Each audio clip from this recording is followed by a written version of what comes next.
The Central Bank of Iraq just did something big.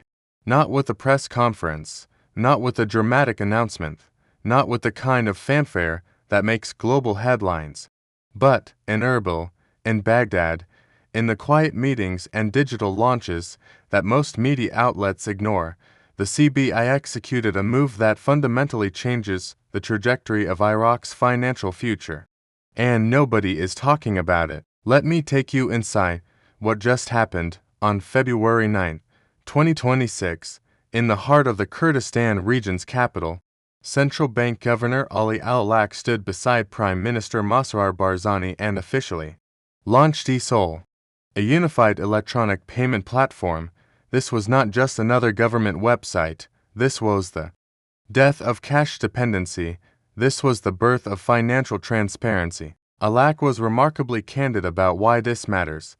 He said, "Everyone now understands that handling transactions with cash alongside complex economic demands is no longer sustainable. Establishing a secure and transparent electronic financial system is essential to restoring citizens' confidence in the banking sector." For decades, government bill payments in the Kurdistan region relied on physical cash collection and office visits, resulting in long queues, high administrative costs, and inefficiencies for both citizens and government institutions. ePsûLE changes all of that. It allows citizens to pay government bills instantly through mobile applications, participating digital wallets, and partner banks. It operates 24 hours a day, 7 days a week, with no additional fees. But the launch itself was only part of the move. After the ceremony, Prime Minister Barzani met with Governor Alaq and representatives of several Iraqi and Kurdistan region banks, as well as e-wallet service providers, to discuss advancing banking reforms and digital financial services. Focusing on the My Account and ePsûLE projects, Barzani expressed his appreciation to Alaq and the CBI team for facilitating close cooperation with the KRG and for supporting the government's reform agenda to modernize and develop the banking sector. He commended the central bank's ongoing reforms aimed at strengthening Iraq's financial system.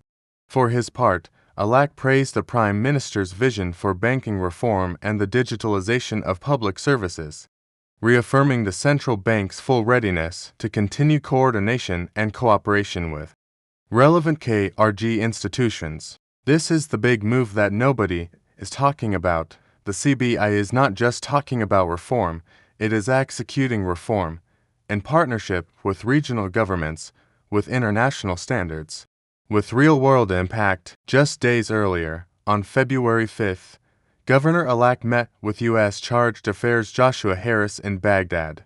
They discussed dollar sales, banking reforms, and ongoing cooperation aimed at strengthening Iraq's financial and monetary stability.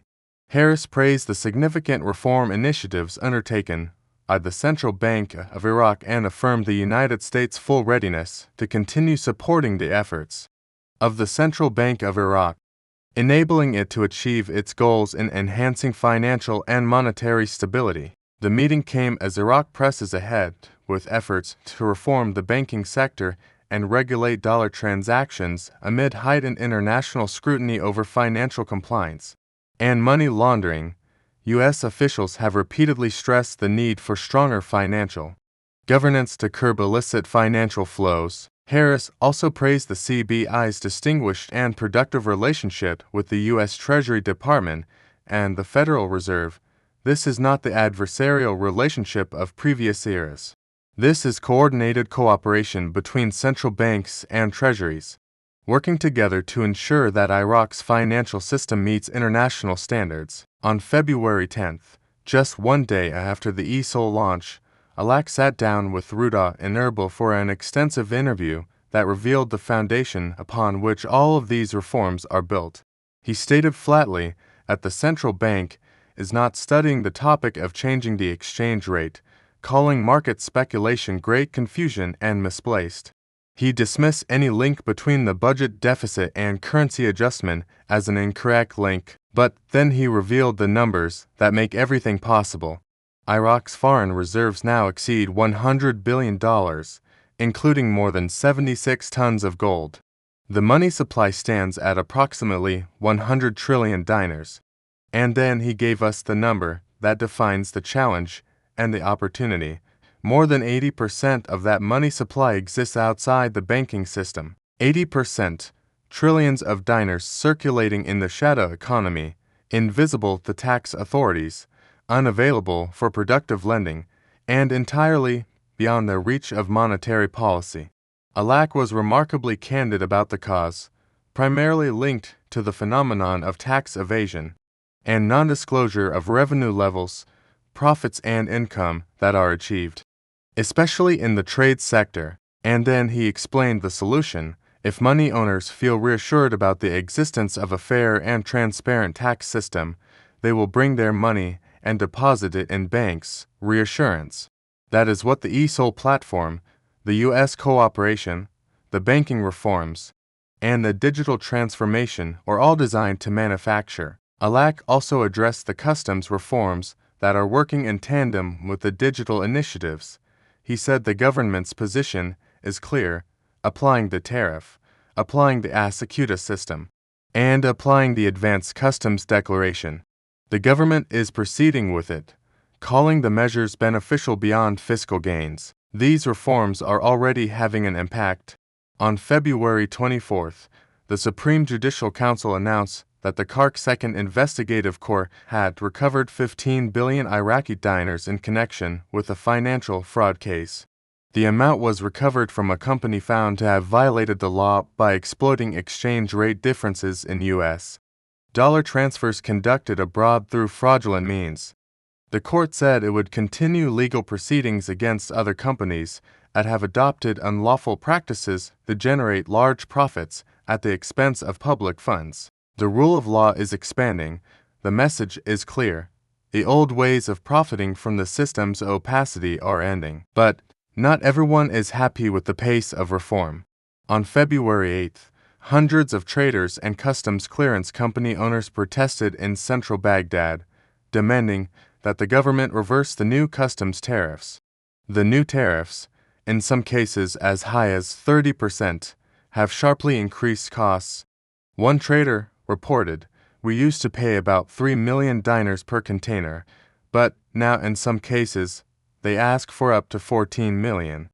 Even infant milk fees rose from about 495,000 dinars to nearly 3 million. The protesters accuse influential groups of facilitating the release of goods in exchange for lower unofficial payments, calling it widespread corruption. Many traders are now considering routing their imports through the Kurdistan region, where fees are lower. This is the friction of reform. The old system is fighting back, but the government is not backing down. The central bank just did something big. It launched a digital payment platform that will bring transparency to government transactions. It deepened cooperation with the United States, ensuring that Iraq's financial system meets international standards. It reaffirmed the strength of its reserves, providing the foundation for all other reforms. It articulated a clear vision for bringing the 80% of currency outside banks into the formal system. And it demonstrated, through the recovery of fraud proceeds, that the rule of law is real. Nobody is talking about it because they are focused on the wrong things. They are watching the exchange rate, not the digital platforms.